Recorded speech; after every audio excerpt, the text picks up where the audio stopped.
Hello everyone, welcome to GDC classes. तो आज हम स्टार्ट करने वाले हैं जीपैट 2023 का exam question paper along with उसकी आंसर की and best possible explanation, right. तो मेरे साथ साथ आप भी इस क्वेश्चन पेपर को सॉल्व कीजिएगा और कमेंट सेक्शन में अपने आंसर्स ऐड करना बिल्कुल मत भूलिएगा। अपने साथ ऑनेस्ट रहिए, देखिए आपके साथ ही साथ कितने आंसर्स करेक्ट होते हैं। ठीक है जी। तो हम फार्मास्यूटिक्स का सेक्शन आज कवर करने वाले हैं। तो ये है आपके सामने आपका फर्स्ट क्वेश्चन। पहले क्वेश्चन पढ़ते हैं, फिर ऑप्शंस पर आराम से एक बार एम्फसाइज करते हैं, राइट। क्वेश्चन कहता है the addition of monobasic potassium phosphate to the suspended bismuth subnitrate particles. हमारा मोनोबेसिक पोटेशियम फॉस्फेट को बिस्मथ सबनाइट्रेट में आपका ऐड किया जा रहा है, right, from A to B and then owing to C. तो ए बी सी ये इवेंट्स इसमें क्या क्या हो रहे हैं अपॉन इट्स एडिशन। तो पहली बात तो ध्यान रखना, इसमें जीटा पोटेंशियल का पूछा हुआ है आपसे, राइट। दूसरी बात, वो रिड्यूस होगा या इंक्रीज हो जाएगा बाद में। तीसरी चीज पूछी हुई है कि किसका एड्सॉर्प्शन के कारण ये इफेक्ट होने वाला है, जो कि हमें ऑप्शन से भी दिख रहा है। तो क्वेश्चन के हिसाब से क्योंकि बिस्मथ सबनाइट्रेट की बात की जा रही है जो कि खुद एक पॉजिटिव साइड पे है, तो डेफिनेटली उसका जीटा पोटेंशियल तो हमारा पहले पॉजिटिव ही होगा। तो जैसे कि ऑप्शन ए में पहले ही नेगेटिव जीटा पोटेंशियल लिखा हुआ है, तो ये आंसर आपका गलत हो जाता है, राइट। तो चार्ज ऑलरेडी उसका पॉजिटिव है, तो जीटा पोटेंशियल भी उसका पॉजिटिव साइड पे होगा। लेकिन क्योंकि आपका कॉन्टिन्यूस एडिशन साथ में चल रहा है, किसका, मोनोबेसिक पोटेशियम फॉस्फेट का। फॉस्फेट में खुद क्या है, PO4 3 नेगेटिव नेगेटिव चार्ज आता है फॉस्फेट में, जिसके कारण आपका जो जीटा पोटेंशियल है वो धीरे धीरे पॉजिटिव से रिड्यूस होने लग जाएगा, पॉजिटिव से डाउन आने लग जाएगा, जीरो की तरफ आ जाएगा, क्योंकि उसे अब नेगेटिव जीटा पोटेंशियल की तरफ जाना है, राइट। तो पहला आपका पॉजिटिव जीटा पोटेंशियल था, राइट। मैंने आपसे कहा क्योंकि अब इसमें फॉस्फेट नेगेटिव आने वाला है, तो इसका जीटा पोटेंशियल जो है वो अब रिड्यूस होने लगेगा, राइट। रिड्यूस होने लगेगा तो आपका डिक्रीज आ जाएगा। बिल्कुल हमारा ऑप्शन बी भी आपका कट हो गया, क्योंकि वो नेगेटिव साइड में जाने वाला because of the adsorption of the phosphate ion. अभी आपने आपसे बात करी, राइट। तो इसी वजह से आपका ऑप्शन सी जो है वो बिल्कुल करेक्ट आंसर बनता है। क्वेश्चन में से आप चार्ज की बेसिस पे भी इस क्वेश्चन को आंसर कर सकते थे, राइट। तो करेक्ट आंसर बिल्कुल आपका ऑप्शन नंबर सी हो गया। ठीक है जी, ठीक है। आई थिंक आपको एक्सप्लेनेशन क्लियर हो गई। एक बार फिर से देख लीजिए। एडिशन ऑफ, ये देखिए जी, addition of monobasic potassium phosphate to the bismuth subnitrate causes positive zeta potential. समझ में आ गई क्यों हुई पॉजिटिव जीटा पोटेंशियल। देन उसके बाद क्या हुआ है, अल्टीमेटली बार सब्सिक्वेंट एडिशन से वो रिड्यूस होता जाएगा, नेगेटिव साइड में जाना है उसे, and due to the adsorption of the phosphate anion PO4 3 negative के कारण। ठीक है जी, जी चलिए तो अपने नेक्स्ट क्वेश्चन पर हम चलते हैं।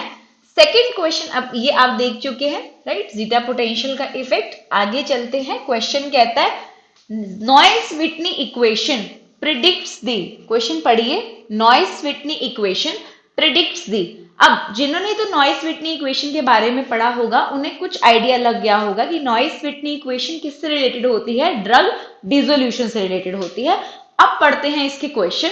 क्वेश्चन कहता है option A, an increase in the dissolution rate if the particle size is reduced by micronisation because of increase in the surface area.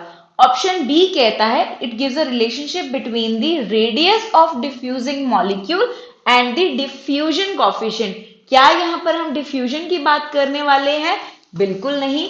Option C कहता है influence of electrolyte on the rate constant. क्या मैंने आपको यहाँ कोई electrolyte addition की बात करी है? ऐसा कुछ बिल्कुल नहीं। ऑप्शन डी कहता है equilibrium between the surfactant and drug molecules at the surface in then the bulk of the solution. में सुनिए, ध्यान दीजिए इधर। नॉइस व्हिटनी इक्वेशन आप लोगों ने बिल्कुल देखी है। नॉइस व्हिटनी इक्वेशन का एक्सप्रेशन होता है dc अपॉन dt। यहाँ dc अपॉन dt क्या है? Rate of drug dissolution is equals to DAK CS minus CB right upon VH right. तो इसका मतलब क्या है? इसका मतलब जो आपका रेट ऑफ ड्रग डिसोल्यूशन है वो सरफेस एरिया के डायरेक्टली प्रोपोर्शनल है। Rate of drug dissolution clearly इस रिलेशनशिप से हमारे सरफेस एरिया के डायरेक्टली प्रोपोर्शनल है। और आपको समझ होगी यहाँ पर माइक्रोनाइजेशन वर्ड भी मेंशन है ऑप्शन ए में। तो जैसे हम साइज रिड्यूस करते हैं माइक्रो नैनो रेंजेस में, तो क्या होता है? पार्टिकल साइज रिड्यूस होगा तो सरफेस एरिया आपका बढ़ जाता है राइट। इफेक्टिव सरफेस एरिया बढ़ जाता है। तो इस कारण से आपका ऑप्शन ए यस, ये rate increase in the dissolution rate, क्योंकि डायरेक्ट प्रोपोर्शनलिटी का आपका रिलेशन है। If the particle size is reduce, बिल्कुल माइक्रोनाइजेशन हुई है, पार्टिकल साइज घटा है एंड आपका सरफेस एरिया बढ़ा है। ऑप्शन ए आपका बिल्कुल करेक्ट ऑप्शन है राइट। तो noise Whitney equation is based on the drug dissolution rate. ठीक है, यही आपने इक्वेशन देखी अभी। इस इक्वेशन में आपके सामने है रेट ऑफ ड्रग डिसोल्यूशन आपका किसके डायरेक्टली प्रोपोर्शनल होता है? Surface area of the dissolving solid के डायरेक्टली प्रोपोर्शनल है। तो जैसे जैसे आपका सरफेस एरिया बढ़ता जाएगा, क्योंकि आपका पार्टिकल साइज रिड्यूस हुआ है, तो रेट ऑफ ड्रग डिसोल्यूशन भी आपका बढ़ जाएगा। ठीक है, तो ऑप्शन ए आपका करेक्ट हो गया। ठीक है जी, चलिए नेक्स्ट क्वेश्चन देखते हैं। क्वेश्चन कहता है which type of IV-IVC in vitro in vivo correlation compares the percentage drug released versus percentage drug absorbed। IV-IVC की यहाँ बात की जा रही है। ऑप्शन ए कहता है लेवल सी, ऑप्शन ए कहता है लेवल ए, ऑप्शन सी कहता है multiple level C and option D कहता है लेवल बी। तो आपको पता है जब IV-IVC की बात हो रही है तो इसमें कुछ लेवल्स होते हैं A B C, multiple level C and D right. जो लेवल ए होता है, लेवल ए होता है, एक एक करके एक बार थोड़ी सी बात करते हैं राइट। जो लेवल ए होता है इसे हम क्या बोलते हैं? Point to point correlation. Level A को क्या बोलते हैं हम? Point to point correlation right. Level B जो होता है, लेवल बी जो होता है उसमें आप बेसिकली स्टैटिस्टिकल मोमेंट थ्योरी, इसको ध्यान रख लीजिएगा, इसको हम अप्लाई करते हैं। लेवल सी को हम वीकेस्ट लेवल ऑफ कोरिलेशन भी बोलते हैं। लेकिन पॉइंट टू पॉइंट कोरिलेशन से आप क्या समझे कि एक ही टाइम पॉइंट, एक ही पॉइंट पे compares one property, one in vitro property with the one outcome या फिर वन रिस्पॉन्स। तो वो किस में बताया मैंने आपको? वो आपको लेवल ए में मिलता है राइट। तो ऑप्शन बी जो कि IV-IVC का लेवल ए रहता है, single point to point correlation, जो कि आपका हाईएस्ट लेवल ऑफ कोरिलेशन रहेगा। अब बाकी लेवल्स में आपको पता रहेगा कि जो लेवल सी है वो आपका वीकेस्ट लेवल ऑफ कोरिलेशन है और उसमें हम मल्टीपल पॉइंट, जब मल्टीपल लेवल सी आ जाता है तो हम मल्टीपल टाइम पॉइंट्स को कंसिडर करते हैं राइट। तो in vitro in vivo correlation में देखिए लेवल ए कोरिलेशन हो गया आपका, जिसमें आप percentage drug release versus percentage drug absorbed की बात करते हैं राइट। एक इन विट्रो पैरामीटर और उसका एक इन विवो रिस्पॉन्स हम देखते हैं। जब लेवल बी की बात आ जाती है, जनरली हम ये आपका स्टैटिस्टिकल मोमेंट थ्योरी पर बेस्ड है, जिसमें आप MRT mean residence time versus mean dissolution time करते हैं राइट। MRT और MDD को आप कंपेयर करते हैं right. It is not a point to point correlation, important point. Level C को आप क्या कहते हैं? लेवल सी भी आपका वीकेस्ट लेवल ऑफ कोरिलेशन है which establishes a single point relationship between one dissolution parameter, for example percentage of drug dissolved at any time point। उसके साथ ये एक फार्मेकोकाइनेटिक पैरामीटर जैसे Cmax, Tmax, AUC इनको कंपेयर करता है राइट। मल्टीपल लेवल सी के अंदर बस यही आपके मल्टीपल लेवल्स, मतलब कि आपका मल्टीपल फार्मेकोकाइनेटिक पैरामीटर्स को साथ में कंपेयर कर सकता है राइट। तो इस तरीके से आपके IV-IVC के लेवल्स जो हैं डिवाइडेड होते हैं, लेकिन सिर्फ पहला ही लेवल होता है लेवल ए, जिसमें आप percentage drug absorb versus percentage drug release versus absorb को कंपेयर कर सकते हैं। It is the one of the highest level of correlation. ठीक है जी, फटाफट चलिए नेक्स्ट क्वेश्चन की तरफ। Ideally BA studies bio availability studies should be carried out on dash volunteers. देखिए क्लिनिकल ट्रायल के हिसाब से भी सबसे पहले जो स्टडीज कैरी कर, ये तो बहुत सिंपल क्वेश्चन है। जो सबसे पहले क्राइटेरियाज होते हैं जब हम ट्रायल शुरू करते हैं तो हम डायरेक्टली डिजीज पर्सन पे या हम एज स्पेक्ट्रा पर आकर पहले ही शुरू नहीं करते हैं। सबसे पहले आपके हेल्दी वॉलेंटियर्स को चूज किया जाता है। हेल्दी में तो ऑब्वियसली पेशेंट नहीं आते हैं। अब हेल्दी वॉलेंटियर्स में ऐसा भी स्पेसिफाई हम नहीं कर सकते हैं कि हमें इस एज ग्रुप के पेशेंट ही चाहिए। हम एक नॉर्मल स्पेक्ट्रा, जनरली अगर आप क्लिनिकल ट्रायल की वेबसाइट पर भी जाके देखेंगे, clinicaltrial.gov पर भी, तो वहां पर भी आपका जो एडल्ट्स की रेंज है ना, उसमें मेंशन किया होता है कि 16 to suppose 64 years, greater than 64 है या लेस देन 16 है। तो इस तरीके से उन्होंने children than adults and older adults को कंसिडर करते हैं। तो ये बाद में आता है। इनिशियल फेजेस में जो आपके ट्रायल्स लगते हैं वो सबसे पहले हेल्दी पर्सन पे लगते हैं, not even patient, healthy person पे। क्योंकि आपको पता है कि अगर कोई भी सपोज अगर हम एज पर्सन लेते हैं तो क्योंकि उसके अंदर आपके काइनेटिक्स वेरी कर सकते हैं बिकॉज ऑफ उसकी डिजीज स्टेट हो सकती है, या एज के साथ भी आपका रिस्पॉन्स जो है वो ऑब्वियसली घट जाता है, राइट। तो इस कारण से हम स्पेसिफाई हमेशा पहली कोशिश हेल्दी पर्सन के साथ ही आपकी ट्रायल्स रहते हैं। ठीक है जी, तो बायो अवेलेबिलिटी स्टडीज देखो आपके सामने है। हमेशा आपकी हर एक स्टडी के लिए एज लिमिट बताई जाती है। clinicaltrial.gov के अंदर आपकी बिल्कुल दी गई हैं ये पैरामीटर्स। यहाँ पर भी आपके मेंशन किए गए हैं। बायो अवेलेबिलिटी स्टडीज जो हैं they are carried out on the young 20 to 40 years healthy male. तो इन्होंने आपको एग्जैक्ट एज बताई हुई है कि इसके बीच के ही इनको जो है पर्सन जो है वो प्रेफरेबल होते हैं, राइट। हर स्टडीज के हिसाब से जनरली आप बात करते हैं, इरिस्पेक्टिव जेंडर वगैरह। हम इतना भी ऐसे तो डाइवर्सिटी की अगर आप बात करें, रीजनल डिफरेंसेस की आप बात करें, तो भी बहुत सारे रिस्पॉन्स आपके ऑल्टर कर सकते हैं कि पर्सन कहाँ से बिलोंग करता है, वहां की क्लाइमेटिक कंडीशंस क्या है। ठीक है जी, चलिए नेक्स्ट क्वेश्चन आता है। Given below are the two statements, one labelled as assertion and other labelled as reason. तो इन दोनों में से आपने बताना है which statement is right and what if the second statement is the right explanation of the first statement और not. तो फटाफट से क्वेश्चन पढ़ते हैं पहले। जी हाँ, तो क्वेश्चन पढ़ते हैं। क्वेश्चन कहता है in case of salicylic acid ointment BP, wool alcohol ointment made with the white soft paraffin is used, right? Option B कहता है wool alcohol ointment made with white soft paraffin is used because the medicament is colored। क्या ये statement A and B ठीक है?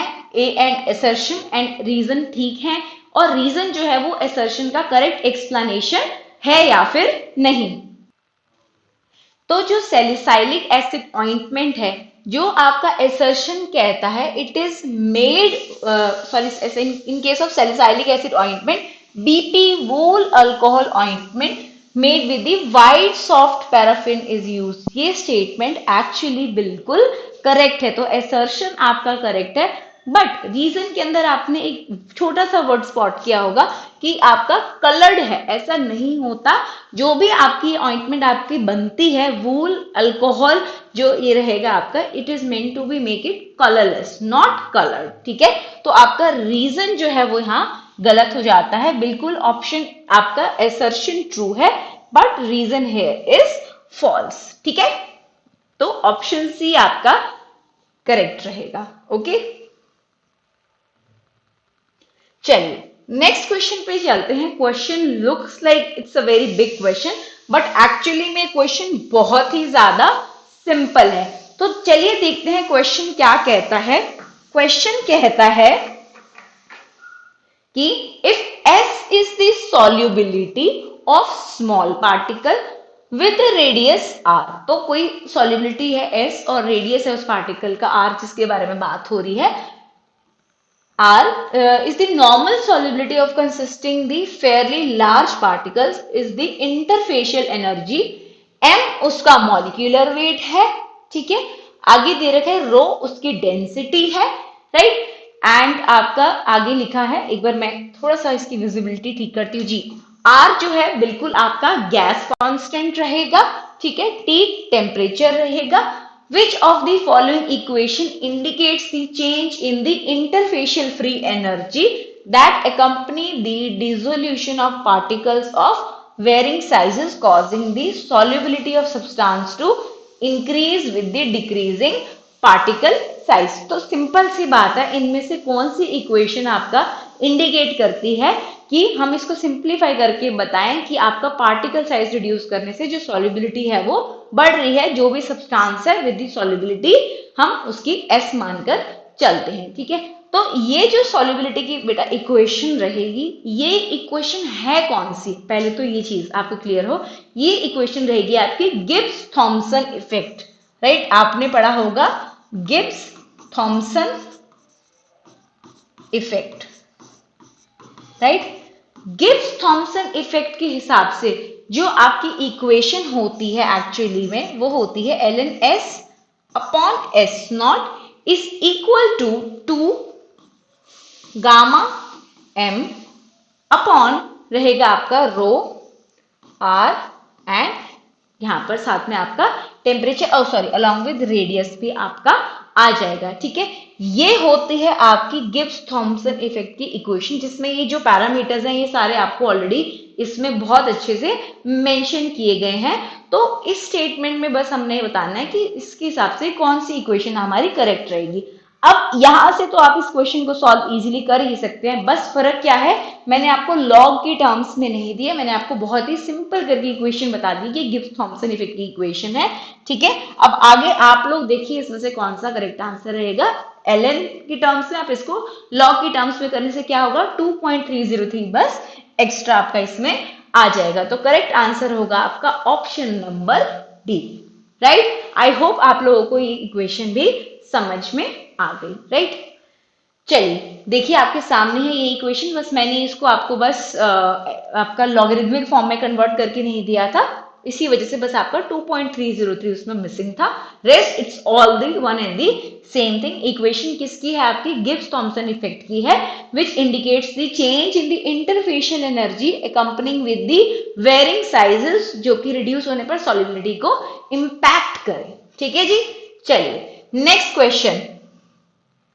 Question कहता है indicate which of the following molecular characters will be expected to increase the solubility of a simple solute in aqueous solution. बहुत ही simple question आपसे सिर्फ पूछ रहा है कि solubility इनमें से किस फैक्टर से आपकी अफेक्ट होती है, बेसिकली स्पेशली पूछ रहा है इंक्रीज किस फैक्टर से होती है.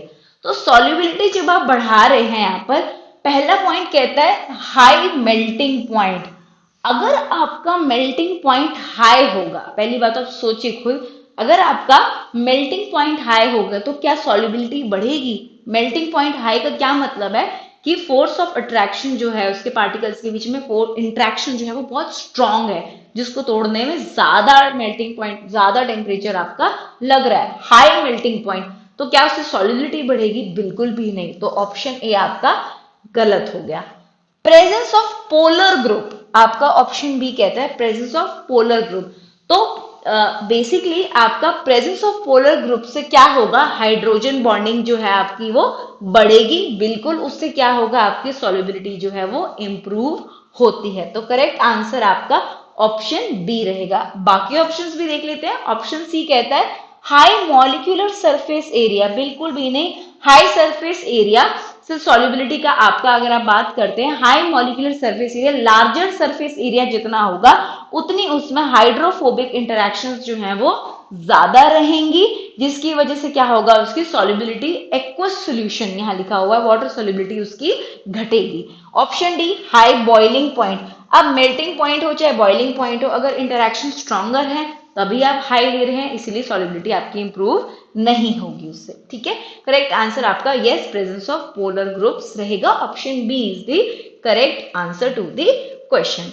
चलिए नेक्स्ट क्वेश्चन में आपसे यूएसपी डिसोल्यूशन अपरेटस की बात की जा रही है। ठीक है जी, डिसोल्यूशन अपरेटस आपके कितने टाइप के होते हैं? आईपी के अकॉर्डिंग आपके 2 टाइप के होते हैं, यूएसपी के अकॉर्डिंग आपके 7 टाइप्स के होते हैं।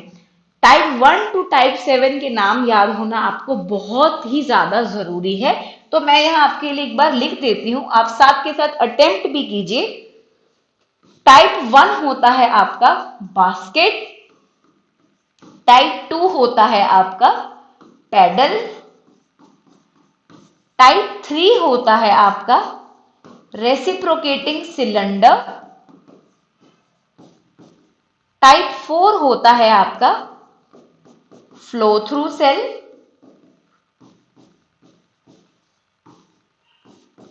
ठीक है। टाइप 5 होता है आपका पैडल ओवर डिस्क, टाइप 6 होता है आपका सिलेंडर ओवर डिस्क, टाइप 7 रहता है आपका रेसिप्रोकेटिंग होल्डर। तो ये जो 7 टाइप्स हैं ये आपके यूएसपी के अकॉर्डिंग है। आईपी के अकॉर्डिंग क्या हो जाता है? पहला टाइप होता है पैडल, दूसरा होता है बास्केट। इनको आप ऐसा याद करते हैं, इनको आप अपने आप से चेंज नहीं कर सकते हैं। तो basket, paddle, reciprocating cylinder, flow through cell, paddle over disk, cylinder over disk and reciprocating holder. तो टाइप 1 क्या होगा? टाइप 1 आपका बिल्कुल बास्केट टाइप होगा, तो पहले का आर आपका करेक्ट है। अगर इतना भी आपको पता था, इतना भी क्लियर था, तो बाकी ऑप्शंस पे आपको जाने की जरूरत ही नहीं थी, आपका option A he correct answer था। टाइप 5 देख लेते हैं। टाइप 5 आपका है पैडल ओवर डिस्क, तो सेकंड का आपका क्यू हो गया, ठीक है। टाइप 6 मैंने आपका क्या लिखा? Cylinder over disk, right. तो टाइप 6 का हो गया आपका ऑप्शन, टाइप 6 थर्ड ऑप्शन का आपका एस हो गया, राइट। फिर आता है आपका टाइप 7 जो था आपका रेसिप्रोकेटिंग होल्डर, जो कि यूएसपी अपरेटस 7 हो गया। तो ऑप्शन ए आपका बिल्कुल से बिल्कुल करेक्ट हो गया। ये बहुत इंपॉर्टेंट है, क्वेश्चन आता है तो बिल्कुल भी इसे याद करना मत भूलिएगा, ठीक है जी। चलिए, यही आपके डिसोल्यूशन ऑपरेटर्स है जिनकी हम बात कर चुके हैं, दोनों यूएसपी और आईपी के अकॉर्डिंग, ठीक है। नेक्स्ट क्वेश्चन बहुत ही सिंपल क्वेश्चन कहता है a clear sweetened hydro alcoholic liquid containing medicament. Clear sweetened hydro alcoholic, बिल्कुल आपका डेफिनेशन बेस्ड क्वेश्चन था, कुछ भी नहीं था इसके अंदर, सीधा का सीधा आपसे पूछा गया है, राइट। तो क्वेश्चन के हिसाब से clear sweetened hydro alcoholic liquid, तो जो आपके सिरप्स होते हैं, करेक्ट आंसर तो जिनको पता होगा बिल्कुल बेसिक डेफिनेशन पे है, तो एलिक्सर ही आपके हाइड्रो अल्कोहलिक सॉल्यूशंस होते हैं। सिरप बस आपकी excessively sweetened form of medicament कर दी जाती है, जिसमें आपकी लिमिट आपको पता है 66.7%, ठीक है जी। सिरप्स की टिंचर आपका बिल्कुल भी नहीं, डिकॉक्शन आपकी बिल्कुल भी नहीं, यहाँ कोई आपकी क्रूड ड्रग्स की बात नहीं करी जा रही है, ठीक है। तो आपका करेक्ट आंसर आपका ऑप्शन नंबर ए एलिक्सर रहेगा। डेफिनेशन बेस्ड क्वेश्चन था, कुछ भी नहीं था, ठीक है। सिरप्स में मैंने आपको वही बताया, highly concentrated aqueous solution sweetened forms होती हैं, राइट।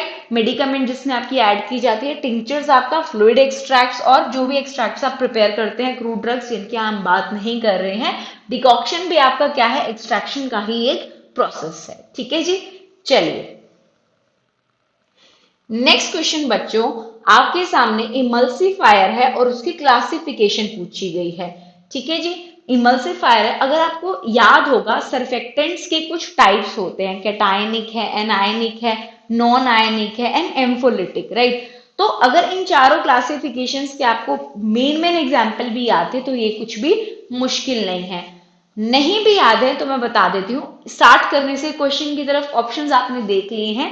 जो भी कैटायनिक होंगे उसके अंदर आईयूएम ईएम जरूर आता है। कैटायनिक जो होते हैं उनको याद करने का तरीका है कि उसके पीछे आईयूएम, बेंजलकोनियम, right, cetyl ट्राइल methyl ammonium, right, पाइरिडीनियम, तो आईयूएम आना तो लाजमी है, ठीक है। जहां आपके एनायनिक की बात होती है उसमें बाकी सारे आएंगे, ये मान के चलो।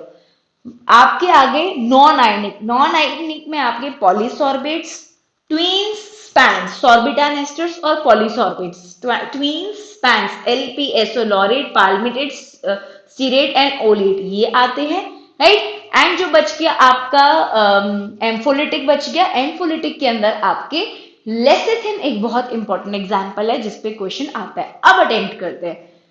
ऑप्शन 10th का पहला पूछता है आपका, चलिए उल्टा देखते हैं, जेलेटिन से देखते हैं। जेलेटिन क्या रहेगा? जेलेटिन आपका none other than your hydrophilic colloid. आपने कोलॉइड्स के चैप्टर में अब तो कितनी बार पढ़ ही लिया होगा, ठीक है जी।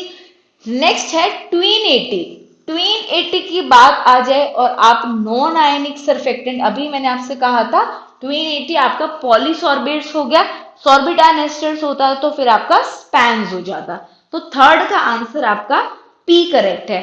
तो थर्ड का पी और में आपका only and only answer B जो है आप सामने देख लीजिए, एक ही ऑप्शन है जिसमें ये आंसर करेक्ट था। सेम फोर्थ का भी आपका क्यू एक ही ऑप्शन था। अगर आपको इनमें से एक भी आता था तो भी आप ये आंसर अटेम्प्ट कर लेते, राइट। सेकेंड आपका क्या है? सिटाइल आना चाहिए था, एन इथाइल मोर्फोलिनियम, ईएम आ गया जी। ईएम आते ये क्या है आपका? कैटायनिक सरफेक्टेंट है। तो सेकंड का आपका टी हो जाता, देखो सेकंड का टी। तो अगर बेसिक्स एग्जाम्पल आपको पता थे अभी मैंने जो आपको बताए हैं, कम से कम उसको याद रख लीजिए, आपके सरफेक्टेंट से क्वेश्चन बिल्कुल गलत नहीं होंगे, ठीक है जी। चलिए, तो करेक्ट आंसर यहाँ ऑप्शन बी था। बाकी ऑप्शंस पे आप नहीं भी जाते तो भी चल जाता। आपको सरफेक्टेंट से क्लासिफिकेशन तो बच्चों जरूर से जरूर आप याद कीजिए। Correct answer option number B हो गया आपका, ठीक है। चलिए, next question, which of the following equipment is based on the principle of Pohlman liquid whistle. तो जब पॉलमैन लिक्विड विसल की बात आती है, क्या ये एक कोलॉइडल मिल है? बिल्कुल भी नहीं, कोलॉइडल मिल भी आपकी ये नहीं है। कोई आपका होमोजेनाइजर भी नहीं है, ना ही आपका ये किसी स्टरिंग के प्रिंसिपल पे बेस्ड है। ये डायरेक्ट क्वेश्चन था बच्चों, मैकेनिज्म प्रिंसिपल बेस्ड आपका अल्ट्रासोनिफायर के ऊपर आपका पॉलमैन लिक्विड विसल जो है वो बेस्ड है। ऑप्शन ए ही इसका करेक्ट आंसर था। बहुत ही लंबी जस्टिफाइड इसकी वर्किंग है, राइट। आप देख सकते हैं प्रिंसिपल, अगर आप कोलॉइडल मिल की बात करते तो बिल्कुल आपका शेयरिंग फोर्सेस की वहां बात की जाती, राइट। कोलॉइडल मिल्स में आपने देखा है उसमें रोटर शाफ्ट्स होती हैं, राइट। सो कोलॉइडल मिल आपका operates on the principle of high share, देख लीजिए, which is generated by the motor and stator. कुछ इस तरीके से स्ट्रक्चर आपने उसका देखा हुआ है जिसमें आपके गैप्स जो होते हैं बहुत कम होते हैं और इसके राउंड ये रोटेट करते हैं, राइट। नेक्स्ट सिल्वर्सन होमोजेनाइजर, जो कि आपका it is design with fine tolerance rotor stator gaps that promote high share rates, ठीक है जी। मैकेनिकल स्टेरर, मैकेनिकल स्टेरर में भी जनरली आपका क्या होगा, इसमें भी आपके प्रोपेलर्स मिक्सर्स की तरह इसमें इंस्टॉल किए जाते हैं जिससे कि आपकी कंटिन्यूस स्टरिंग करी जाती है और इमल्शन की आपकी विस्कोसिटी को हम उसके हिसाब से एडजस्ट कर सकते हैं, राइट। बच गया आपका अल्ट्रासोनिफायर्स जो कि आपका करेक्ट आंसर था फॉर द पॉलमैन लिक्विड विसल। चलिए नेक्स्ट क्वेश्चन पर चलते हैं। क्वेश्चन कहता है विच of the following is the correct choice of particle size measurement. बच्चों फिजिकल फार्मेसी में अगर वो एक टेबल जिसमें पार्टिकल साइज उसके बेसिक मैकेनिज्म आपके दिमाग में पड़ गए ना, हर बार से हर बार उस पर क्वेश्चन जरूर आता है जिसमें आपके mechanism particle size range mention है। फॉर एग्जाम्पल सबसे पहले आपकी ऑप्टिकल माइक्रोस्कोपी ही उसमें मेंशन है जो इसके अंदर ऑब्वियसली नहीं दी गई है। ऑप्टिकल माइक्रोस्कोपी में आपका आपका ऑप्टिकल माइक्रोस्कोपी भी है एंड इलेक्ट्रॉन माइक्रोस्कोपी भी है। सेकेंड आपका सीविंग है, सीविंग उसके बाद आपका बताया जाता है जिसमें सीविंग में आपका स्टैक ऑफ सीव्स रखा जाता है। Size range around greater than 50 micrometer रहती है सीविंग के अंदर, राइट। जिसमें थर्ड आपका नेक्स्ट आपका आता है सेडिमेंटेशन मेथड। सेडिमेंटेशन मेथड की बात जब आती है तो एंडरसन पिपेट की, हाइड्रोमीटर की, बैलेंस मेथड की बात जरूर की जाती है जिसमें साइज रेंज आपका कितना रहता है 1 to 200 माइक्रोमीटर आपका रहता है। थर्ड जो कि आपका सेडिमेंटेशन पे बेस्ड है। थर्ड आता है आपका कोल्टर काउंटर मेथड जो कि पार्टिकल वॉल्यूम की मेजरमेंट के लिए है। ये बात भी जरूर लिख लीजिएगा, पार्टिकल वॉल्यूम की मेजरमेंट के लिए है। बहुत रैपिड फास्ट मेथड है, जनरली एक ऑरिफिस होता है कंडक्टिंग लिक्विड, जिसके अंदर डिप करके आपका एक ऑरिफिस जनरेट किया जाता है, जिसके थ्रू पार्टिकल पास करते हैं एंड दे गेट काउंटेड। इसका भी पार्टिकल साइज लगभग 0.5 माइक्रोमीटर के अराउंड आपका होता है। लास्ट है आपका लाइट स्कैटरिंग। तो लाइट स्कैटरिंग में लगभग आई थिंक आपको 0.1 to 1 माइक्रोमीटर, इतना कम पार्टिकल साइज आपका मेजर किया जा सकता है। तो आई थिंक अब आपको क्लियर है, इसमें सिर्फ आपका ऑर्डर ऑफ साइज पूछा गया है कि सबसे छोटा साइज, फिर उससे बड़ा हम किस किस टेक्निक से इस तरीके से मेजर कर सकते हैं। तो ये ऑलरेडी आपका बिल्कुल ठीक ऑर्डर में गिवन था, राइट। करेक्ट आंसर आपका रहेगा सबसे ज्यादा सीविंग का है, फिर आपका एंडरसन पाइपेट का है, फिर आपका कोल्टर काउंटर का है एंड देन आपका लाइट स्कैटरिंग का है। बिल्कुल करेक्ट आंसर आपका ऑप्शन नंबर ए है। साइज रेंजेस आप यहां से दोबारा देख सकते हैं, हालांकि जो क्वेश्चंस में पूछी गई है वो आपने जस्ट कवर की है। Next question, which of the following an example of ointment prepared by trituration containing liquid and solid. Question में जो हिंट छुपा है वो यही है, लिक्विड एंड सॉलिड दोनों के लिए पूछी गई है कि कौन सा आपका इनमें से एग्जाम्पल है जिसमें ऑइंटमेंट प्रिपेयर की जा रही है using trituration contain both liquid and solid.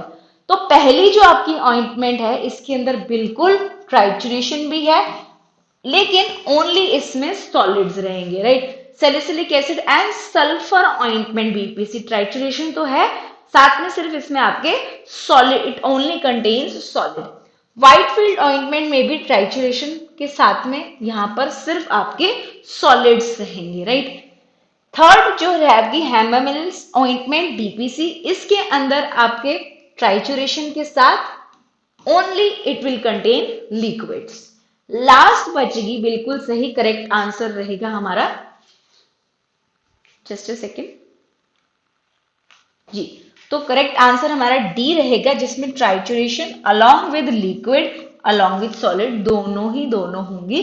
तो बिल्कुल सीधा आपका आंसर था। ये आंसर्स क्यों नहीं है ये भी आपको समझने चाहिए, एंड ऑप्शन डी आपका correct answer to the question रहेगा जी। बिल्कुल सही जवाब ऑप्शन डी आपका करेक्ट आंसर रहेगा। यहाँ पर देखिए, ध्यान दीजिए, फटाफट से देखिए, व्हाइटफील्ड ऑइंटमेंट, ध्यान से देखिए, ointment is prepared by the trituration but साथ में only it contains solids.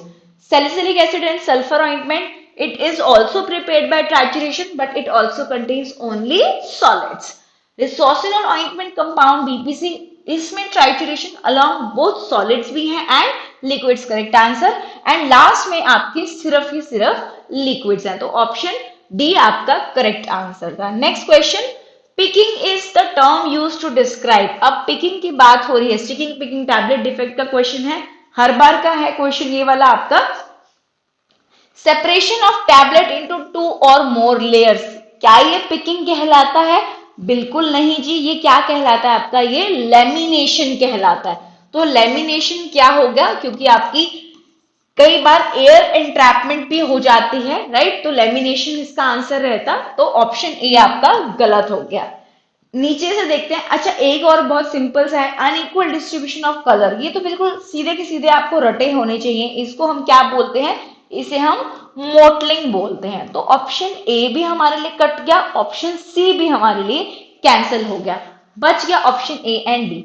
Option D कहता है पार्शियल और complete separation of top and bottom of crown और from the main body of the tablet. इसको हम क्या बोलते हैं, इसको we call it none other than are capping. तो करेक्ट आंसर हो गया आपका ऑप्शन नंबर बी, ठीक है जी। चलिए, आई होप बाकी भी स्टेटमेंट्स आपने देख ली है। सेपरेशन आपको डिफेक्ट्स में देख लिया है, ठीक है जी। लेमिनेशन में आपका सेपरेशन ऑफ टैबलेट इन 2 और मोर लेयर्स था। मोटलिंग में आपका अनइक्वल डिस्ट्रीब्यूशन ऑफ कलर रहता है। कैपिंग में आपका टैबलेट का जो अपर पोर्शन जो है, क्राउन पोर्शन जो है, वो बॉडी से सेपरेट हो जाता है, विच मीन्स पार्शियल और कंप्लीट सेपरेशन हो सकता है। Next question, which of the following is an example of a chelate. अब चिलेट की बात हो रही है, चिलेट की बात होगी तो आपका क्या सिस्प्लैटिन एक चिलेट है, क्या हीमोग्लोबिन एक चिलेट है, क्या आयोडीन एक चिलेट है, या फिर फेरोसिन आपका चिलेट है। तो आपको ध्यान होगा, जब भी हम हीमोग्लोबिन की बात करते हैं, हमारे जो हीमोग्लोबिन है उसके पास बाइंडिंग साइट्स होती हैं।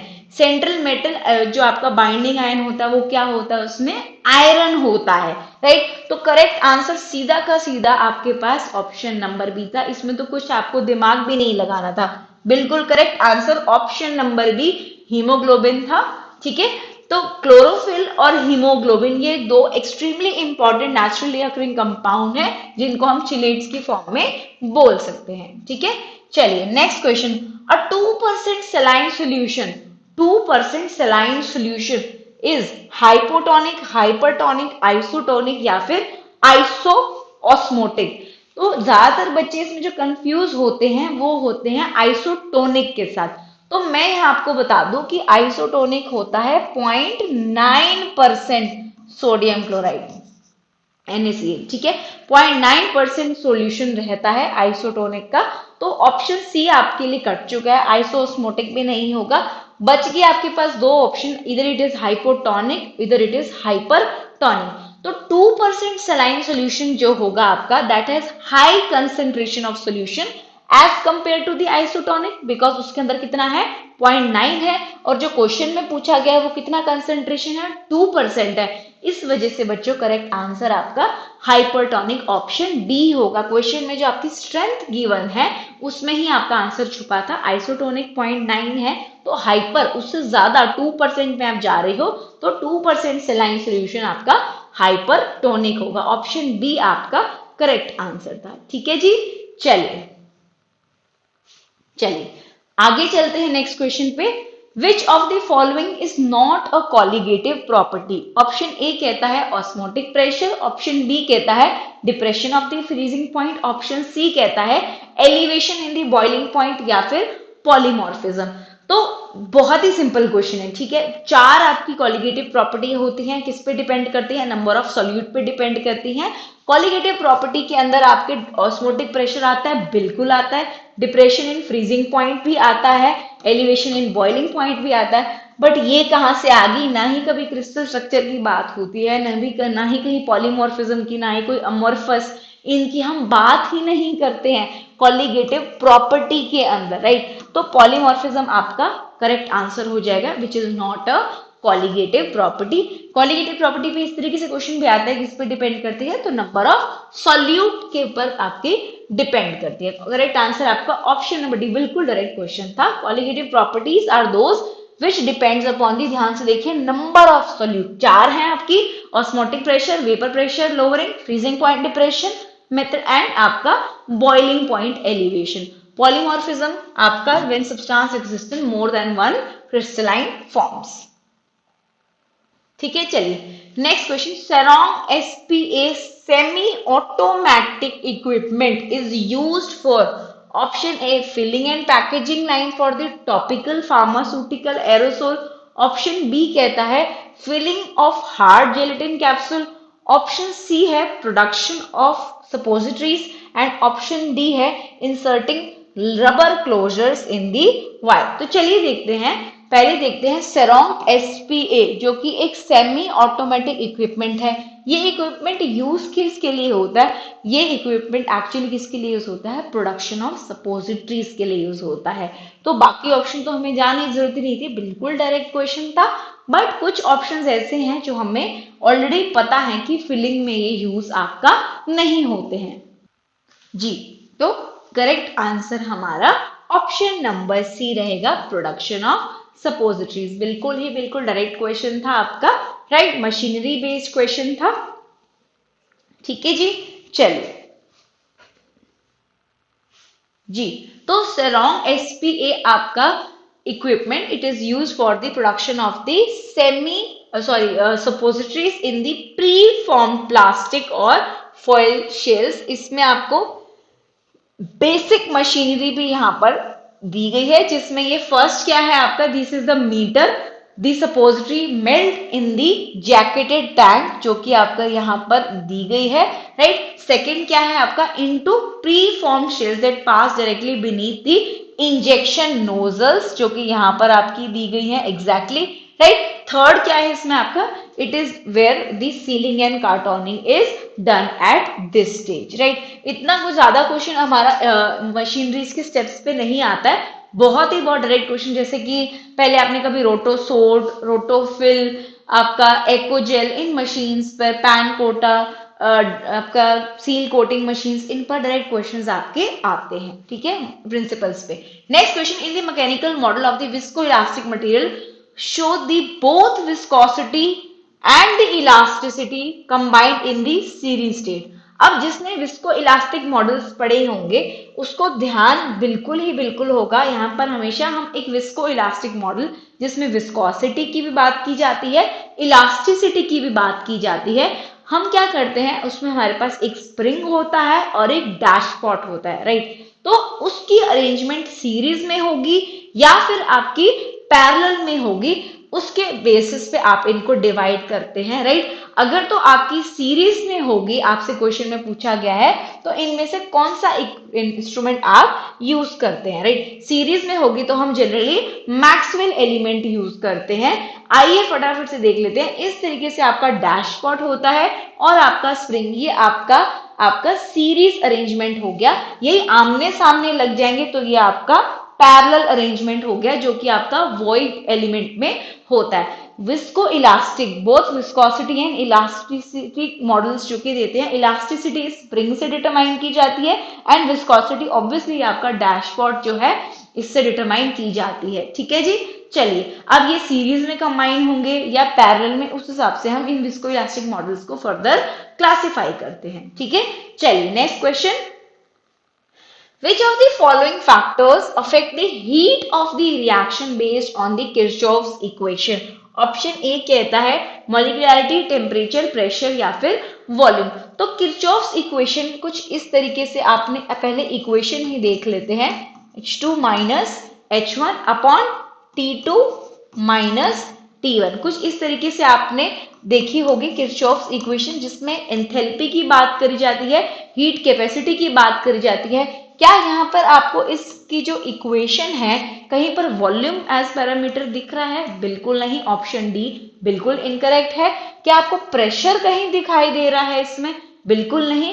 क्या आपको मॉलिक्यूलरिटी का कुछ ऑर्डर, मॉलिक्यूलरिटी कुछ आपको मेंशन है यहाँ पर? बिल्कुल नहीं। लेकिन आप देख सकते हैं यहाँ पर डायरेक्ट रिलेशनशिप आपका टेम्परेचर का विद एंथैल्पी आपका हीट चेंज के साथ कोरिलेट किया गया है कि it basically gives the effect of temperature on heat of reaction mainly at constant pressure। अब जब किरचॉफ्स इक्वेशन की बात करते हैं, राइट, तो करेक्ट आंसर रहेगा आपका option number B, temperature, right. तो आप किरचॉफ्स इक्वेशन भी जरूर नोट कर लीजिएगा, ठीक है जी। चलिए next question, Rittinger's hypothesis relates energy used in the size reduction, new surface area produced या फिर इक्विवेलेंट शेप या फिर रेनॉल्ड्स नंबर। देखो इवन इफ आपको ये क्वेश्चन नहीं आता, लेट सपोज, लेकिन इतना लगभग ध्यान है कि Kick's theory, Bond's theory, Rittinger's theory ये आपने कहाँ पढ़ी है? ये आपने साइज रिडक्शन के अंदर पढ़ी थी। साइज रिडक्शन की जब आप बात करते हैं वहां पर आपने इन थ्योरीज को पढ़ा था, राइट। तो रेनॉल्ड्स नंबर कहाँ से आ गया? रेनॉल्ड्स नंबर आपका फ्लूइड डायनेमिक्स में आप पढ़ते थे, जिसमें आपका लेमिनार, टर्बुलेंट, स्ट्रीमलाइन फ्लो की बात की जाती थी। तो एस ऑप्शन आपका बिल्कुल इनकरेक्ट है, जिसकी वजह से ऑप्शन डी तो आपका सीधा का सीधा यहीं पर कैंसिल हो गया। तो रिटिंगर्स थ्योरी आपकी साइज रिडक्शन के लिए है, तो इसका एक्सप्रेशन आपको जरूर पता होना चाहिए। ये रिटिंगर्स कांस्टेंट हो गया एंड 1 अपॉन रहेगा आपका फाइनल एंड इनिशियल डायामीटर, ठीक है जी। तो आपका साइज रिडक्शन की यहाँ बात करी जा रही है, कहीं सरफेस एरिया या शेप का भी आपका हमने जिक्र, शेप का हमने जिक्र जो है वो नहीं किया है, ठीक है जी। तो आपका करेक्ट आंसर साइज रिडक्शन के ऊपर रहेगा। तो हमारा ऑप्शन नंबर ए जो है, क्योंकि आपका डायमीटर्स इस इक्वेशन में मेंशन है, जिसकी वजह से ऑब्वियसली डायमीटर से आपका सरफेस एरिया कोरिलेट हो गया, तो option P and Q both आपके करेक्ट हो जाएंगे। बट शेप और रेनॉल्ड्स नंबर का यहाँ पर हमारा कोई डायरेक्ट रिलेशनशिप नहीं है, ठीक है जी। यहाँ देखिए initial surface area and specific surface area की बात करी गई है, ये सरफेस एरिया की टर्म्स में है। डायमीटर की टर्म्स में हम ऑलरेडी बात कर चुके हैं, initial diameter as well as final diameter की, ठीक है। डायमीटर से आपने रेडियस निकाला, रेडियस को आप सरफेस एरिया की इक्वेशन में डायरेक्टली पुट कर दीजिए, चलिए नेक्स्ट क्वेश्चन आ गया आईसीएच की स्टेबिलिटी गाइडलाइंस पे ध्यान दीजिएगा। विच of the following ICH harmonised tripartite guidelines relate to the stability, providing the general requirements for the stability testing of new drug substance and products। Stability testing की बात की जा रही है, तो जब हम स्टेबिलिटी टेस्टिंग की बात करते हैं तो हमारे पास ऑप्शंस दिए गए हैं Q1A-R2, Q1B, Q1D, Q1E। तो ये कौन कौन सी स्टेबिलिटी गाइडलाइंस है ये भी हमें पता होना जरूरी है। Q1R2 एग्जैक्टली आपकी स्टेबिलिटी की गाइडलाइंस ही है, right, for the new drug substance and the drug products बिल्कुल है, ठीक है। Q1B आपकी फोटो स्टेबिलिटी गाइडलाइंस है, प्रोडक्ट्स की photo stability guidelines, right. Q1D आपकी बेसिकली डिजाइंस है for stability testing of new drug substance and product, जिसमें आप स्पेसिफिकली ब्रैकेटिंग एंड अपने मैट्रिक्सिंग की बात करते हैं, राइट, ब्रैकेटिंग एंड मैट्रिक्सिंग की बात करते हैं स्टेबिलिटी प्रोडक्ट टेस्टिंग के अंदर। और Q1E के अंदर बेसिकली आप इवैल्यूएशन करते हैं स्टेबिलिटी के डेटा की, राइट। तो करेक्ट आंसर हमारा ऑप्शन नंबर ए हो गया Q1R2 guidelines, right, Q1A-R2 guidelines. Okay, ध्यान दीजिए यहाँ पर stability testing of new drug substance and product बहुत थोड़ा थोड़ा डिफरेंस है, बट कुछ कुछ ध्यान रखने की कोशिश कीजिए। Q1B में आपका फोटो स्टेबिलिटी टेस्टिंग हो गई, Q1C में आपका न्यू डोजेज फॉर्म्स की हो गई, Q1D में ब्रैकेटिंग एंड मैट्रिक्सिंग की बात की गई है, designs for stability testing. Q1E में इवैल्यूएशन ऑफ डेटा की बात की जा रही है, Q1F में आपका stability data package for registration applicants in climatic zone 3 and 4, ठीक है, स्पेसिफिक आपकी होती है। नेक्स्ट क्वेश्चन, गिवन बिलो फिर से दो स्टेटमेंट्स दी गई हैं, रीजन असर्शन आपको पढ़ने हैं, पहले इससे पढ़ते हैं क्वेश्चन को। स्टेटमेंट पहली कहती है rubber stoppers can not withstand pyrogen destructive temperatures. Option B कहता है increase of the rubber stopper for injection reliance must be on an effective sequence of washing, thorough rinsing with water for injection, prompt sterilization, protective storage to ensure the proper control. तो basically question sterilisation के ऊपर है, ठीक है। Question कहता है कि बताओ कि रबर स्टॉपर्स जो हैं क्या वो पायरोजन डिस्ट्रक्शन टेम्परेचर्स के लिए हम यूज कर सकते हैं। आपको पता होगा पायरोजन डिस्ट्रक्शन टेम्परेचर्स बहुत ही ज्यादा हाई होते हैं, जिसमें हम रबर स्टॉपर्स नहीं यूज कर सकते because they are not able to withstand such high temperature. So sorry, तो स्टेटमेंट 1 आपकी बिल्कुल इनकरेक्ट होगी, ऑप्शन ए भी आपका इनकरेक्ट हो गया, ऑप्शन सी भी आपका इनकरेक्ट हो गया। तो जब हमारे रबर स्टॉपर्स इफेक्टिव नहीं है तो उस केस में हमें बिल्कुल क्या करना पड़ता है, पहले सीरीज ऑफ वॉशिंग करनी पड़ती है विद वाटर फॉर इंजेक्शन, फिर एडिक्वेट स्टेरिलाइजेशन करनी पड़ती है, साथ ही साथ स्टोरेज की भी कंडीशंस हमें प्रोटेक्टिव स्टोरेज कंडीशंस यूज करनी पड़ती है ताकि उसके बाद भी पायरोजन का हम स्पेसिफिकली इसको बचा के रख सके, स्टोरेज कंडीशंस में भी पायरोजन कंट्रोल हम लगा सके। तो बिल्कुल से बिल्कुल स्टेटमेंट सेकेंड आपकी करेक्ट थी। तो स्टेटमेंट 1 टू इनकरेक्ट बिल्कुल गलत, statement 1 was incorrect but statement 2 was actually correct, right. So okay, so sorry, एक छोटी सी मिस्टेक है क्वेश्चन में, रीडेबिलिटी में मुझसे मिस्टेक हुई है, एक बार दोबारा देखिए। मैंने एक्चुअली यहाँ पर देखा था pyrogen stoppers can withstand, I understood it wrong, right. तो ऐसा नहीं होता है, I explained it very correctly, but I even छोटी छोटी मिस्टेक्स हैं, ये आपसे भी हो सकती हैं। एक्चुअली क्या होता है कि क्वेश्चन के एक्सप्लेनेशन में हम इतने चले जाते हैं कि मैंने क्वेश्चन को प्रॉपरली आपके सामने रीड नहीं किया, छोटी सी मिस्टेक है, बट आपके लिए बहुत भारी मिस्टेक हो सकती है। एक्सप्लेनेशन बिल्कुल करेक्ट है, रबर स्टॉपर्स आपका विथस्टैंड नहीं कर सकते, यही ऑप्शन ए में पूछा हुआ है, आई रेड इट की कर सकते हैं यूज। तो ऑप्शन ए आपका करेक्ट था, सेकंड भी करेक्ट था, तो आपका statement A and B both correct है, ठीक है, with the explanation that I have given बिल्कुल करेक्ट है, ठीक है जी। चलिए नेक्स्ट क्वेश्चन पर आ जाइए। ओके, नेक्स्ट क्वेश्चन पर आ जाइए। Match list A with list B, part of the assembly and purpose of parts पूछा गया है। बहुत ही फेमस क्वेश्चन है एरोसोल्स का, जिसमें आपका बेसिक पूछा गया है कि बताओ इनमें से कौन सा पार्ट आपका किसके लिए जरूरी है। गैस्केट की बात हो रही है, स्प्रिंग की बात हो रही है, माउंटिंग कैप की बात हो रही है, हाउसिंग की बात हो रही है। तो आपको सबसे पहले इनके पार्ट्स क्लियर होने बहुत से जरूरी है। जब आप एरोसोल्स की बात करते हैं तो सबसे पहले ऊपर आपका कुछ इस तरीके से एक्चुएटर होता है, जिसकी ये डिप ट्यूब आपकी कंटेनर के अंदर जाती है। ठीक है, अब इसके बीच में ही ये बाकी सारे पार्ट्स कुछ इस तरीके से आपने देखा होगा।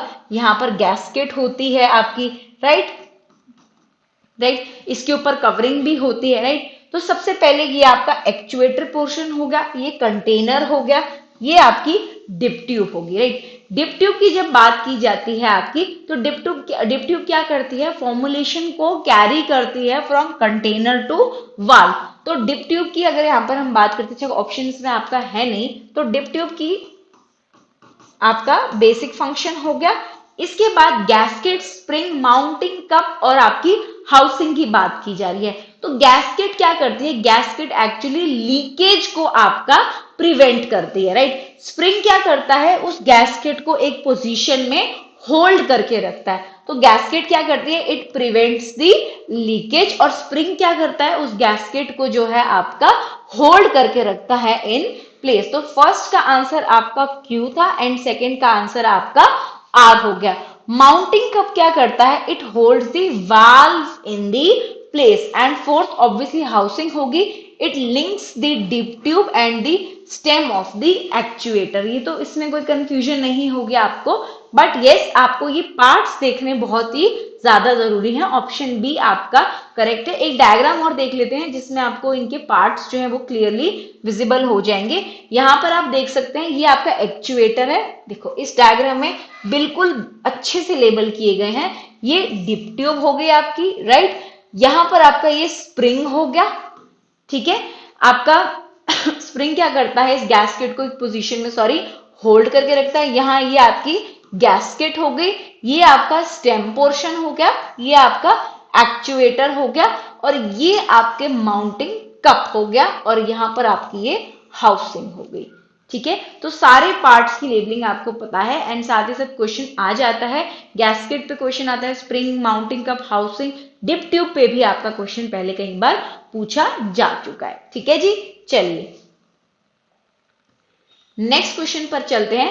Absolute solubility does not rely on the standard condition of absolute solubility. तो इसका मतलब सॉल्युबिलिटी के कुछ पैरामीटर्स आपसे पूछे जा रहे हैं कि किन फैक्टर्स पे डिपेंड करती है कि नहीं। क्या सॉल्युबिलिटी पीएच पे डिपेंड करेगी, आयनाइजेशन, आयनाइज्ड, अनआयनाइज्ड बिल्कुल करती है, डिसोसिएशन तो आपकी पीएच पे आपकी डिपेंड करती है कि नहीं करती, प्रेशर पे आपकी डिपेंड करती है कि नहीं करती, आपकी टेम्परेचर पे डिपेंड करती है या नहीं करती, या फिर वॉल्यूम पे आपकी डिपेंड करती है या फिर नहीं करती। तो एक्चुअल में इस कंडीशन में हमारे पास पूछा गया है कि पीएच, तो सॉल्युबिलिटी आपकी वैरी कर सकती है with the change in the pH, because alteration हो जाती है आपकी आयनाइजेशन से अनआयनाइज्ड स्टेट में भी, राइट। प्रेशर की बात करें तो प्रेशर के लिए हमारे पास हेनरीज लॉ है, बिल्कुल है, तो पीएच से भी हो सकती है आपकी, प्रेशर से भी हो सकती है आपकी, टेम्परेचर का भी बिल्कुल डायरेक्ट इफेक्ट आपने पढ़ा हुआ है, गैसेस के लिए अलग होता है, लिक्विड्स के लिए अलग होता है, कंडीशंस पे भी डिपेंड करता है, बट वॉल्यूम का हमने कभी भी ऐसा डायरेक्ट रिलेशन नहीं पढ़ा। प्रेशर के लिए भी हमारे पास हेनरीज लॉ है डिफाइन करने के लिए, तो करेक्ट आंसर आपका वॉल्यूम था। क्वेश्चन में आपका डज नॉट पूछा गया था, ध्यान से पढ़िए क्वेश्चन को, ठीक है। तो पीएच पे आयनाइजेशन पे डिपेंड करता है, प्रेशर पे डिपेंड करता है, टेम्परेचर पे भी आपका डिपेंड करता है, बट वॉल्यूम पे डायरेक्ट कोई ऐसा रिलेशन आपका सॉल्युबिलिटी का नहीं है। ठीक है, चलिए तो करेक्ट आंसर आपका ऑप्शन नंबर डी था। Next question, vanishing cream is an ointment that may be classified as water soluble base, oleaginous base, absorption base या फिर emulsion base। तो जब आपकी इन बेसिस की बात की जाती है तो हम बात करते हैं जो आपके एब्जॉर्प्शन बेसिस होते हैं। सबसे पहले आपको पता होगा हाइड्रोफिलिक की बात होती है। जब हम एब्जॉर्प्शन बेस की बात करते हैं, हाइड्रोफिलिक बेसिस की बात होती है जिसमें आपका वूल हाइड्रोफिलिक पेट्रोलेटम की बात की जाती है। तो यहाँ पर आपका ऑप्शन सी इस वजह से इनकरेक्ट हो जाता है। फिर हम इमल्शन बेसिस की बात करते हैं जो कि बोथ ऑयल इन वाटर भी होते हैं एंड वाटर इन ऑयल भी होते हैं। जो इमल्शन बेस आपके वाटर इन ऑयल होते हैं उसका एक सिंपल सा इंपॉर्टेंट एग्जांपल आपने हाइड्रस वूल फैट पढ़ा होगा, हाइड्रस वूल फैट, ठीक है। साथ ही साथ आपने ऑयल इन वाटर भी पढ़ा होगा। ये जो ऑयल इन वाटर है ये आपकी इमल्शन, बेसिकली यहां पर आती है आपकी वैनिशिंग क्रीम। तो करेक्ट आंसर आपका इमल्शन बेस था, ना कि कोई वाटर सॉल्युबल बेस जिसमें आपका हाइड्रोफिलिक पेट्रोलेटम आ गया, एब्जॉर्प्शन बेस में आ गया, ना ही आपका ऑयलीजीनियस बेस। तो करेक्ट आंसर आपका option number D, emulsion base आपका करेक्ट आंसर था। यहाँ पर आप देख सकते हैं सारे आपकी बेसिस को क्लासिफाई किया गया है one by one, right. Types में दिया गया है, हाइड्रोकार्बन टाइप हो गया आपका, राइट। और लीजियस बेसिस की बात की जा रही है, राइट। आपकी हाइड्रोजेल्स की बात की जा रही है, इमर्शन टाइप सेमी सॉलिड्स की बात करी जा रही है। तो इन सब एग्जाम्पल्स को आप अपने नॉलेज के लिए ध्यान में रख सकते हैं। वैनिशिंग क्रीम आपका oil in water type emulsifying basis में आता है। चलिए नेक्स्ट क्वेश्चन की ओर चलते हैं। In terms of the kinetics degradation in suspension, ये question I think last 5 years में काफी बार अलग अलग तरीकों से रिपीट हुआ है, राइट। काफी बार ये क्वेश्चन पूछा जा चुका है सस्पेंशंस के ऊपर, सेमी सॉलिड्स के ऊपर। ये सब आपका क्या फॉलो करते हैं, ये आपका जीरो ऑर्डर डिग्रेडेशन फॉलो करते हैं, जिसमें आपका independent of the initial concentration रहता है, राइट। जनरली फर्स्ट ऑर्डर में जितने भी एडीएमई प्रोसेसेस होते हैं, क्वेश्चन उसका भी पूछा जा चुका है, एडीएमई प्रोसेसेस सारे आपके फर्स्ट ऑर्डर को फॉलो करते हैं, राइट। तो ऑप्शन डी आपका करेक्ट आंसर था, जीरो ऑर्डर। काफी डायरेक्ट क्वेश्चन था, राइट। क्लास में आप काफी बार कर भी चुके होंगे। तो जीरो ऑर्डर आपका basically independent of the concentration of reactants होते हैं, सो ऑन हम केमिकल काइनेटिक्स में देख चुके हैं। अब क्वेश्चन कहता है while preparing the following, RX आपका गिवन है, सैलिसाइलिक एसिड, सल्फर गिवन है आपका, lanolin, white petroleum 10 gram. Pharmacist should, क्या क्या ये स्टेप्स हमें करने चाहिए। तो बहुत ही सिंपल क्वेश्चन है, इसका करेक्ट आंसर देख लेते हैं। बिल्कुल इसमें स्टेप्स पूछे गए हैं कि किस तरीके से हमें इसको प्रिपेयर करना चाहिए, इस ऑइंटमेंट को हम किस तरीके से प्रिपेयर करते हैं, राइट। तो हम इसमें क्या कर सकते हैं, ऑप्शन आपका सी बिल्कुल करेक्ट है। क्यों करेक्ट है, चलिए एक बार देख लेते हैं। सबसे पहले आप इनको वे करेंगे, ठीक है। आप प्रॉपर वेइंग बैलेंस का इस्तेमाल करेंगे, जिसमें जो जो आपको ये वेट्स गिवन है इसके अकॉर्डिंग आप इन्हें वे कर लेंगे। उसके बाद you should place it on an ointment tile, जिसमें with the help of spatula आप इन इंग्रेडिएंट्स को मिक्स कर लेंगे। सल्फर और सैलिसिलिक एसिड इनके साइज रिड्यूस सेपरेटली करेंगे in water and then they are blended together. Then the powder mixture is then levigated with the base using the geometric dilution। ठीक है जी, कुछ इसमें ऐसा क्वेश्चन में था नहीं, बेसिक स्टेप्स आपसे पूछा हुआ था। ऑप्शन सी आपका करेक्ट आंसर है, ठीक है जी। चलिए नेक्स्ट क्वेश्चन, काफी क्वेश्चंस आपके डायरेक्ट पूछे गए हैं, राइट। तो क्वेश्चन कहता है EDTA is an example of, EDTA ethylene diamine tetraacetate पूछा गया है। It is an example of unidentate ligand, bidentate ligand, tridentate ligand या फिर हेक्साडेंडेट लाइगेंड। तो बेसिक सा क्वेश्चन है, आपकी EDTA की बात हो रही है। यूनिडेंडेट होता तो उसके पास वन ग्रुप होता फॉर अटैचमेंट, बाइडेंडेट होता तो इसके पास दो ग्रुप्स होते फॉर अटैचमेंट, ट्राई के पास 3 होते एंड हेक्सा के पास 6 होते, जिसमें EDTA आपका सबसे इंपॉर्टेंट एग्जाम्पल रहता है। तो EDTA बिल्कुल जी इंपॉर्टेंट एग्जाम्पल है हेक्साडेंडेट लाइगेंड का, ठीक है जी। तो यूनिडेंडेट लाइगेंड के पास आपके सिंगल ग्रुप्स होते हैं। This ligand provides one group for attachment, right, to the central atom. Bidentate के पास 2 हो गए एंड हेक्साडेंडेट के पास आपके EDTA only an important example आपका रहता है। Next question, efficiency of a reversible engine is given by, चलिए option A Clapeyron equation, Clausius Clapeyron equation, Gibbs Helmholtz equation and Carnot's theorem. So sorry. तो क्वेश्चन के हिसाब से आपने एफिशिएंसी ऑफ रिवर्सिबल इंजन आपने यहां पर बतानी है, ठीक है जी। तो क्लॉसियस-क्लैपेरॉन इक्वेशन, कुछ आपको वेपर प्रेशर का ध्यान नहीं आया इसमें कि हम इस इक्वेशन को vapour pressure, temperature, vapour pressure यहां पर यूज करते हैं, राइट। गिब्स-हेल्महोल्ट्ज इक्वेशन हो गई आपकी। कुछ आपको इनमें कहीं से भी इंजन के बारे में आपने पढ़ा है ऐसा कुछ भी, राइट। क्लैपेरॉन इक्वेशन होगी।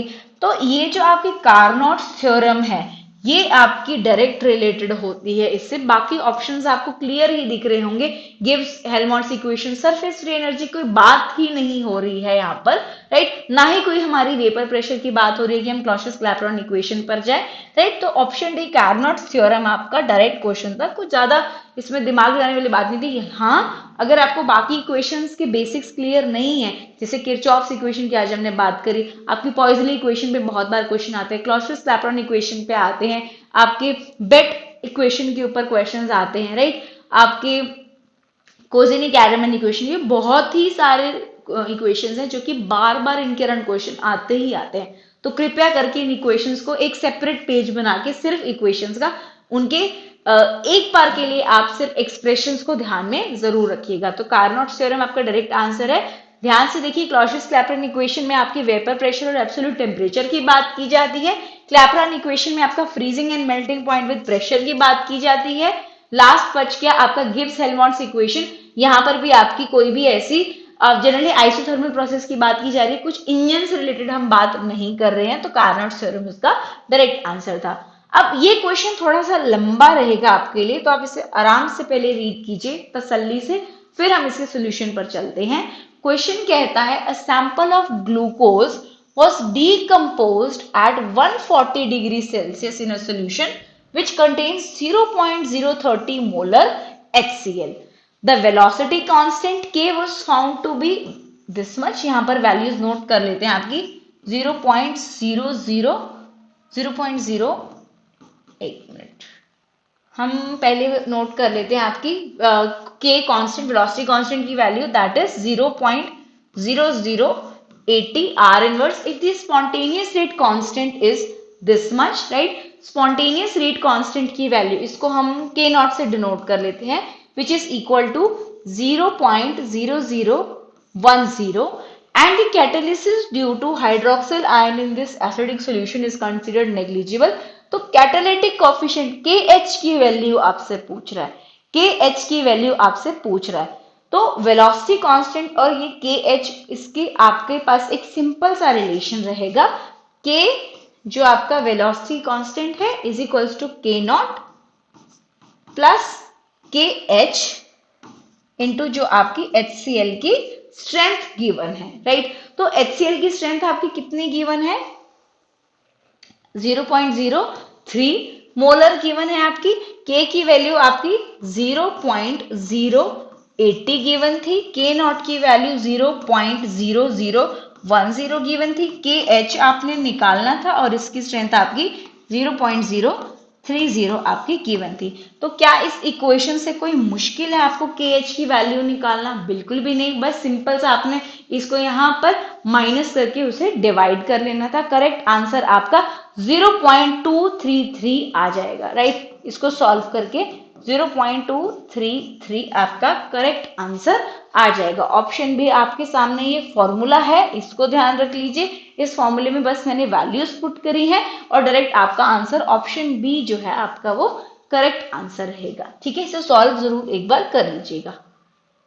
ठीक है जी, चलिए यही आपको बताया है इक्वेशन, जहां पर आपने वेलोसिटी कांस्टेंट साथ में आपका K not plus KH into catalysis का जो है आपका प्लस में HCl कॉन्सेंट्रेशन रखी है, स्ट्रेंथ रखी है जो कि 0.030 मोलर आपकी गिवन है। आपने KH की वैल्यू बस इनको आपने यहां से सिर्फ शिफ्ट किया है।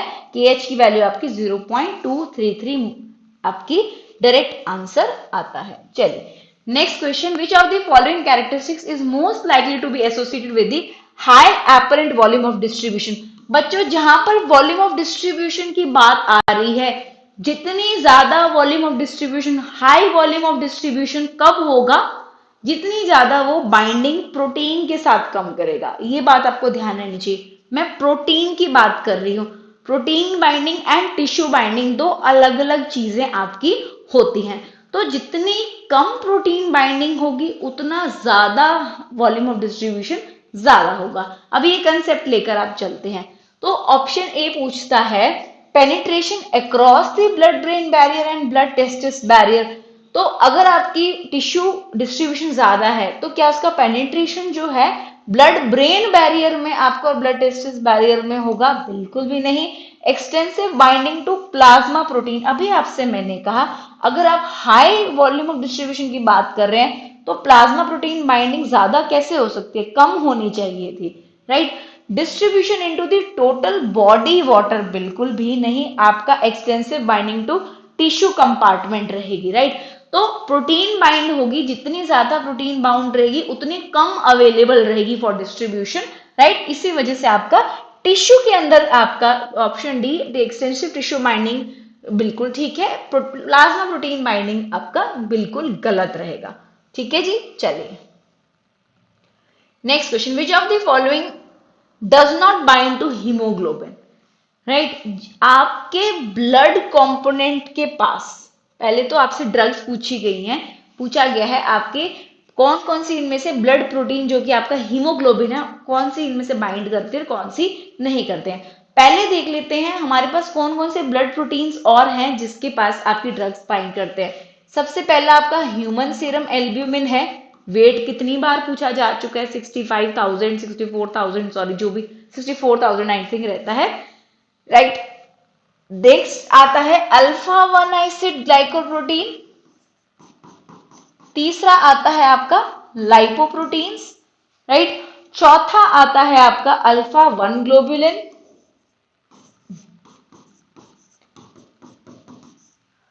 फिफ्थ आता है आपका alpha 2 globulin and haemoglobin HB। यही आपके मेजर प्लाज्मा प्रोटीन्स हैं जिनके साथ आपकी ड्रग्स बाइंड करती हैं।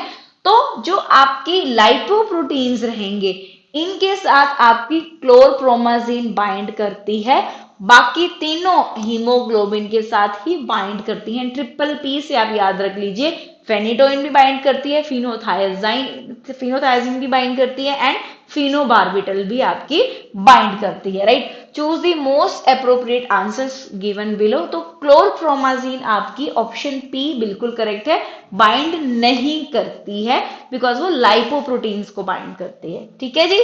चलिए क्लियर, राइट। ये आपके सारे प्रोटीन्स गिवन है जिनकी अभी मैंने आपसे बात करी है, यहाँ पे इसका मॉलिक्यूलर वेट गिवन है। लाइपोप्रोटीन के साथ सिर्फ आपकी क्लोरप्रोमाजीन बाइंड करती है, हीमोग्लोबिन के साथ आपकी ट्रिपल पी बाइंड करती है, फेनिटोइन होगी आपकी, फिनोबार्बिटल होगी, फिनोथायाजीन होगी, राइट। आपकी अल्फा 1 ग्लोबुलिन के साथ कोर्टिसोन बाइंड करता है, आपका अल्फा 2 ग्लोबुलिन के साथ वाइटामिन बाइंड करते हैं, अल्फा 1 एसिड ग्लाइकोप्रोटीन के साथ आपकी ये ड्रग्स बाइंड करती है, मेजरली आपकी HSA ह्यूमन सीरम एल्ब्यूमिन के साथ बाइंड करते हैं। Next question, which of the following has a purpose of spiral scraper in Swenson Walker crystallization. क्या उसका काम है एजिटेशन ऑफ द सैंपल, क्या उसका काम है conveying the crystals, basic pharma engineering mechanism पे क्वेश्चन है।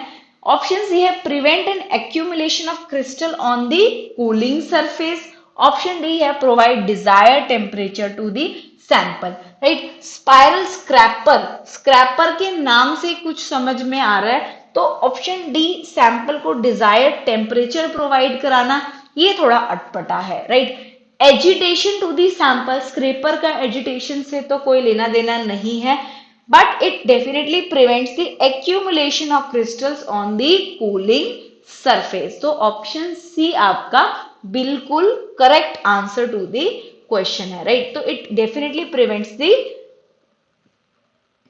it definitely prevents the accumulation of the crystals on the cooling surface, ठीक है जी।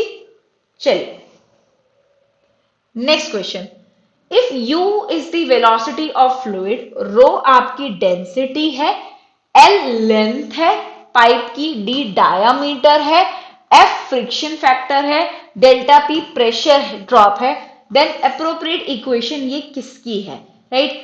क्वेश्चन फिर से देखिए, आपको मैंने शुरू से कहा है इक्वेशंस के ऊपर डायरेक्ट क्वेश्चन आते हैं ही जरूरी है, राइट। तो वन बाय वन एक बार देख लेते हैं, राइट। सबसे पहले रेनॉल्ड्स इक्वेशन, फिर से वही बात आ रही है, मैंने आपसे पहले भी कहा था ये आपके फ्लो ऑफ फ्लूइड्स के लिए है बिल्कुल, लेकिन ये आपके इनर्शियल फोर्सेस को मेनली टारगेट करती है वर्सेस दी जो भी आपके विस्कस फोर्सेस जो आपके लगते हैं, स्ट्रीमलाइन फ्लो आएगा, लेमिनार आएगा, टर्बुलेंट फ्लोज आएंगे, तो फ्लो ऑफ फ्लूइड्स के लिए आपके जरूरी है, लेकिन इनर्शियल फोर्सेस पे मेनली ये डिपेंड करती है।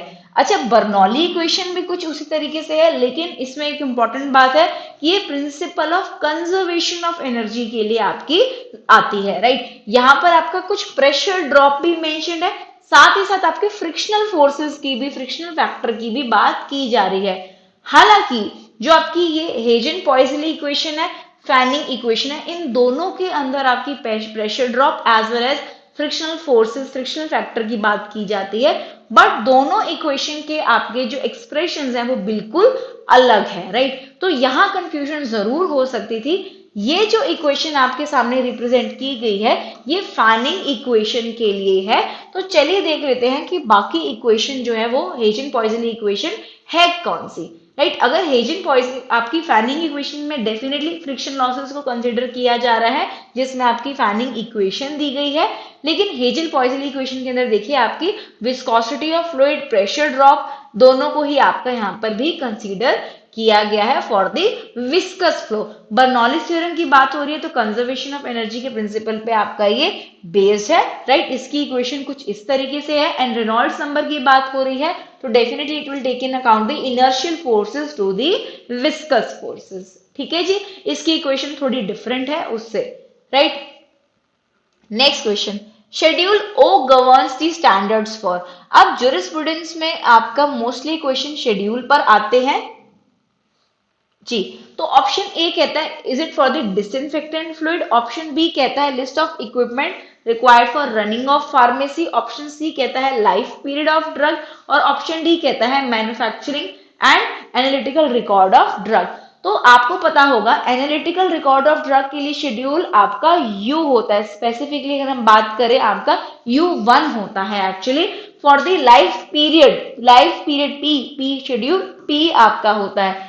List of minimum equipment required for running of pharmacy schedule N होता है, बच गया ओ से आपका disinfectant fluid. Option number A आपका करेक्ट आंसर था, डायरेक्ट क्वेश्चन था शेड्यूल के ऊपर, राइट। तो शेड्यूल ए ओ आपका डिसइंफेक्टेंट फ्लूइड्स के लिए होता है, N minimum equipment required for running of pharmacy, P life period of drugs के लिए होता है, यू में भी स्पेसिफिकली U1 आपका analytical records of cosmetics, raw material manufacturing, इसके लिए आपका होता है। चलिए नेक्स्ट क्वेश्चन, पीसीआई के मेंबर्स पूछे गए हैं, the number of person elected as the member of PCI of India from the teaching profession, right.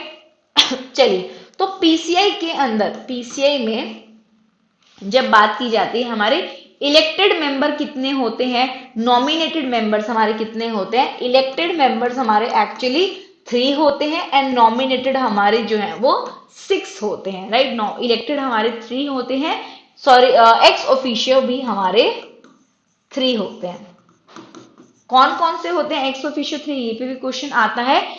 3 ex officio होते हैं आपके, एक आपका director I think controller of laboratory होता है, एक आपका डीजीएचएस होता है, एक आपका सेंट्रल ड्रग लेबोरेटरी होता है, राइट। तो director of central drug laboratory होता है आपका, राइट। एक आपका डीसीआई होता है, सॉरी, राइट, डीसीआई होता है। एक आपका director of central drug control laboratory, एक बार देख लीजिएगा आप, जरूर से जरूर मेरी मानिएगा, एक बार जरूर देख लीजिएगा। बट यस, यहाँ पर आपकी इलेक्टेड मेंबर्स की बात की जा रही है। इलेक्टेड मेंबर्स आपके 6 होते हैं, नॉमिनेटेड मेंबर्स भी आपके 6 होते हैं, लेकिन आपके जो एक्स ऑफिशियो होते हैं वो 3 होते हैं। तीनों के नाम जरूर ध्यान में लिख लीजिएगा। डीजीएचएस हो गया आपका, एक आपका डायरेक्टर ऑफ सीडीएल हो गया, एक और आपका डीसीआई होता है। एक बार ये आप जरूर क्रॉस चेक कीजिएगा, ठीक है जी। चलिए यहां देख लेते हैं, 6 मेंबर्स होते हैं आपके इलेक्टेड में, नॉमिनेटेड में भी 6 हो गए, ये आ गया, बिल्कुल आ गया। एक्स ऑफिशियो में आपके 3 होते हैं, director general of health services, director of central drug laboratory and DCI drug controller of India, बिल्कुल ठीक है, यही होते हैं आपके तीनों, ठीक है। तो इलेक्टेड 6, नॉमिनेटेड 6, एक्स ऑफिशियो आपके 3 होते हैं, right. The fluid flows through the filter membrane by virtue of, simple सा क्वेश्चन है, इसमें दिमाग ज्यादा नहीं लगाना पड़ेगा आपको, बहुत ही सिंपल क्वेश्चन है।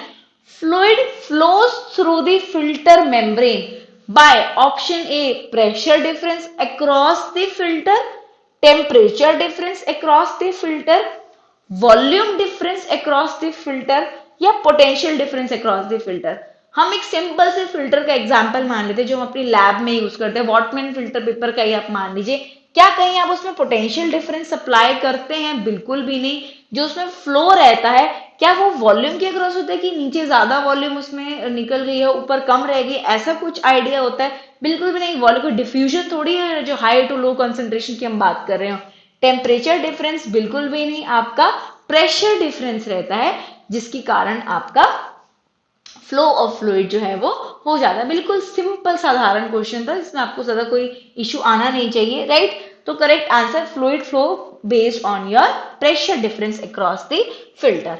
Next question, specific requirements for manufacturing of sterile products and parenteral preparations are prescribed in which of the following part of schedule M? आपको पता होगा शेड्यूल M के भी आपके लगभग 6 पार्ट्स होते हैं, जिसमें पहला आपका होता है, पहला पार्ट जो आपका होता है manufacturing of parenteral ophthalmic preparations आती हैं, राइट? दूसरा पार्ट जो होता है उसमें ओरल सॉलिड डोजेज फॉर्म्स की बात की जाती है, जैसे कि टैबलेट्स होगी, आपकी कैप्सूल होगी, राइट?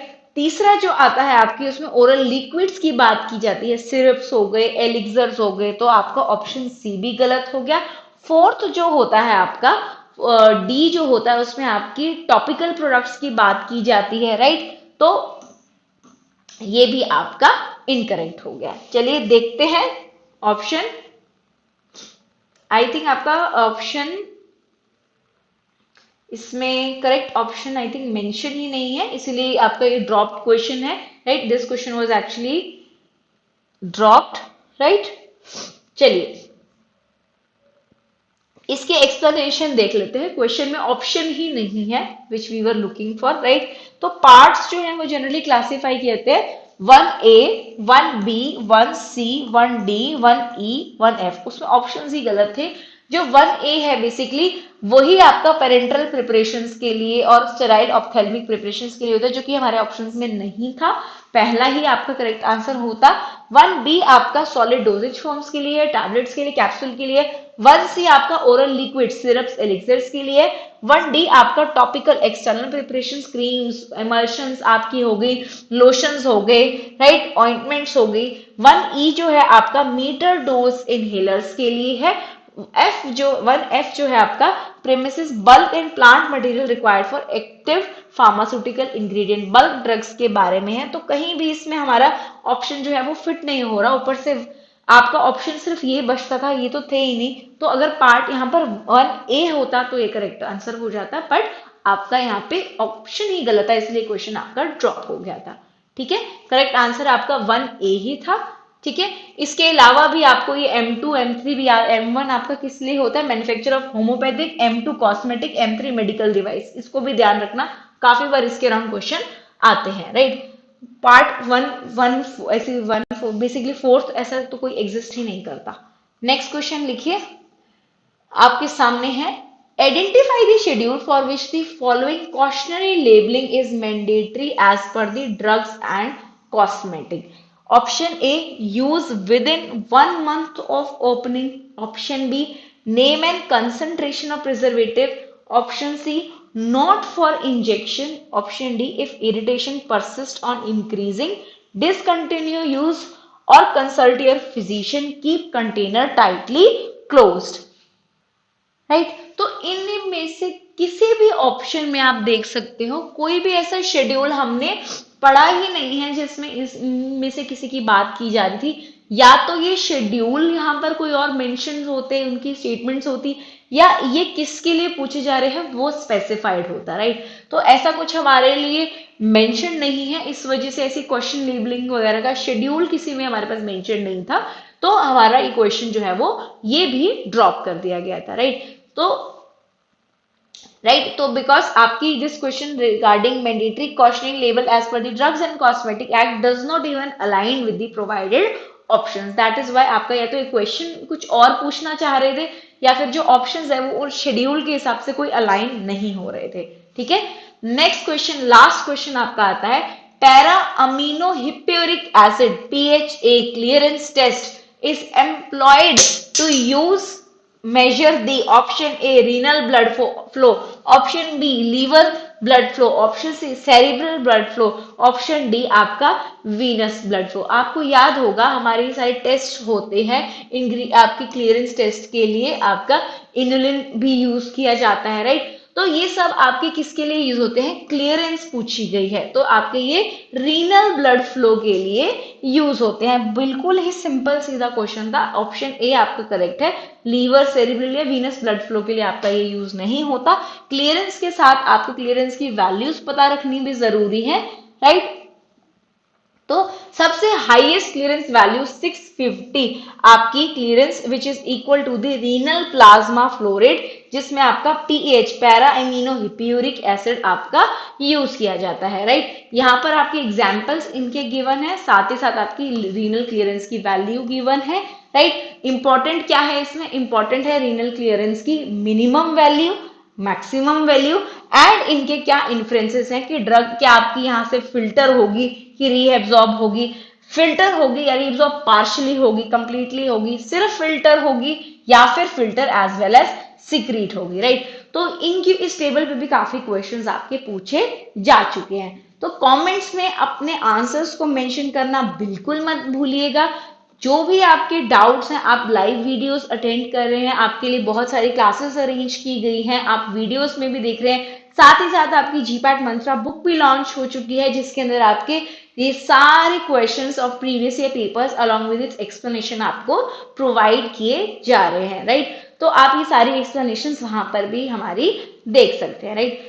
और भी आपका कुछ भी यहाँ पर क्वेश्चन में आपका कोई भी फीडबैक जो भी आपके रहे हैं, जितने आंसर्स करेक्ट है, प्लीज उन्हें कमेंट्स में जरूर ऐड कीजिएगा। Thank you so much, will meet shortly in the next session.